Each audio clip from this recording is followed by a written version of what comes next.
Hola, como pueden ver en el título del video aprenderemos a crear un generador de funciones utilizando componentes básicos como son resistencias, capacitores, amplificadores operacionales. Podremos ver las señales a través del osciloscopio y como pueden ver hemos diseñado el circuito en el programa ISIS Proteus. Bueno, nosotros diseñamos este circuito como proyecto de la materia de electrónica analógica. Y bueno, este circuito es un circuito en cascada. Como pueden ver, va por etapas. Y todo el conjunto es un oscilador. Bueno, la primera etapa del oscilador es un oscilador de onda cuadrada. Y es decir, el amplificador operacional se comporta como un oscilador y posee una realimentación positiva, cuya ganancia de realimentación AF, es decir, A por F, es igual a -1, lo cual causa que el amplificador operacional empiece a oscilar entre los valores altos y mínimos de alimentación. En este caso tenemos 5 y -5. Bueno, entre las cosas que hay que destacar es que la única etapa que existe por sí sola en este circuito es esta, es decir, la primera. Las demás requieren de la cuadrada para poder generar sus señales específicas. Como pueden ver, vamos a tener la etapa de onda cuadrada, etapa de onda triangular, etapa de onda seno inverso y etapa de onda seno. Preguntas básicas de esta etapa. ¿Qué pasaría si cambiáramos el valor de las resistencias?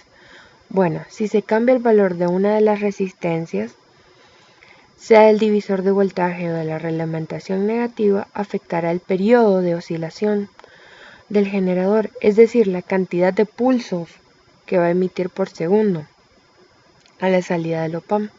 Sin embargo, tenemos que tener en cuenta y tener cuidado de no afectar el valor de la ganancia de la retroalimentación positiva, porque es esta la que hace que el circuito se comporte como un oscilador. También podríamos tener en cuenta que si cambiáramos el valor de una de las resistencias y afectamos el valor de la ganancia de retroalimentación, ya no tendríamos una ganancia infinita, porque en este caso particular, en el que la ganancia de retroalimentación es igual a -1, tenemos una ganancia infinita. Como pueden ver, el R3 es el que carga y descarga, o sea, le da el tiempo de carga y descarga al capacitor, el cual nos genera, nos muestra su carga y descarga, la cual entra al amplificador operacional.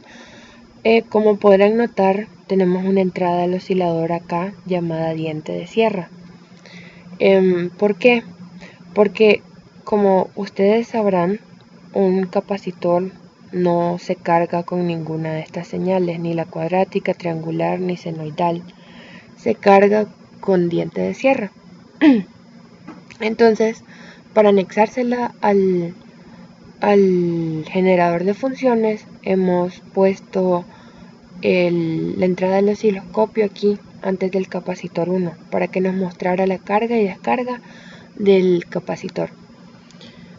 Bueno, otra pregunta que ustedes se podrían hacer es ¿por qué tiene que ser -1 la ganancia de retroalimentación? Y como les he dicho antes, en el caso particular de la ganancia de retroalimentación positiva sea -1, esto causa que el op-amp empiece a oscilar entre los valores máximos y mínimos. Bueno, y otra pregunta que es un poco lógica también. ¿Cómo vamos a saber si la ganancia de retroalimentación es -1? Simple y sencillamente porque nuestro circuito va a estar oscilando. Si no oscila es porque hemos afectado, bien podría ser F, que vendría siendo R2, y hemos afectado de esa manera a nuestra ganancia de retroalimentación menos 1. Bueno, vamos a pasar a explicar nuestra etapa de onda triangular. La señal cuadrática y la triangular van en fase. Es importante destacar eso, que la señal cuadrática y la triangular van en fase. Es decir, que los cortes de la señal en el eje X coinciden. Luego les estaré mostrando esto. Y en otras palabras, el cambio de polaridad del pulso coincide.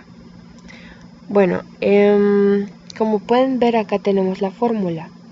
El voltaje pico de salida vendría siendo el periodo entre la resistencia 4 multiplicado por el capacitor 2 por el voltaje inicial.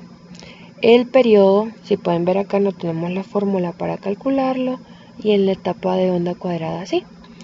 Es porque como van en fase tienen el mismo periodo. Y es decir, estaremos utilizando el mismo periodo que utilizamos para los cálculos de la etapa de la onda cuadrada. ¿Qué pasa si quitamos la resistencia 5? Es decir, no nos va a funcionar el capacitor 2. ¿Por qué? Porque al igual que en este caso R3 cargaba y descargaba al capacitor 1, igual va a suceder en este caso. La resistencia 5 le está dando el tiempo de carga y descarga al condensador. ¿Y qué pasa si quito el condensador 2? Como el condensador se encargaba de integrar la señal, se vuelve a repetir la misma señal cuadrática, porque es decir, ya no va a estar generando nada y vamos a tener la repetición de esta señal. Bueno, la resistencia en paralelo con el capacitor también ayuda, es decir, sí, esa es su función, ayuda a eliminar los largos tiempos de carga en el capacitor 2. Y bueno, es decir, este circuito se comporta como un integrador, el cual nos va a integrar la señal cuadrática y esto va a generarnos la señal triangular. A continuación tenemos la etapa de onda seno inverso. ¿Qué función? Acá estamos diciendo que esa es la etapa de onda seno inverso. ¿A qué nos referimos como eso? Si pueden ver, es la misma configuración del circuito anterior, es decir, también se comporta como un integrador, pero podemos notar que en esta etapa, en la entrada no inversora del amplificador operacional, estábamos directamente a tierra, y en este caso tenemos una resistencia 8. La resistencia 8, ¿cuál es su función? Bueno, la resistencia 8, ella tiene la función de eliminar un offset, o sea, es decir, un desplazamiento que se produce entre la R7 y la R6 para que las señales vayan siempre en fase, o sea, no es de una adelantada de la otra. Y porque si no tuviéramos la resistencia 8, ustedes podrían notar, si arman el circuito y ponen por ejemplo un K, la señal a la salida se vería prácticamente lineal, y si la quitan directamente no tendrían ninguna señal a la salida. Y bueno, la cuarta etapa tenemos que es simplemente un inversor, porque al generarnos la onda seno inverso simplemente necesitamos darle un giro de 180 grados para que nos genere directamente la onda seno. Y bueno, tenemos un circuito para la etapa de la onda seno que se está comportando como un inversor. Ahora procederé a mostrarles el oscilador donde les mostraré las señales. Como pueden ver, tenemos señal cuadrática, señal triangular, señal senoidal y señal diente de sierra. Todas ellas van, como pueden ver, la señal cuadrática con la triangular van en fase. Pueden ver, aquí tiene su caída, aquí también tiene su caída, su inicio, el punto T0. Y bueno, esto sería todo. Espero que les haya ayudado.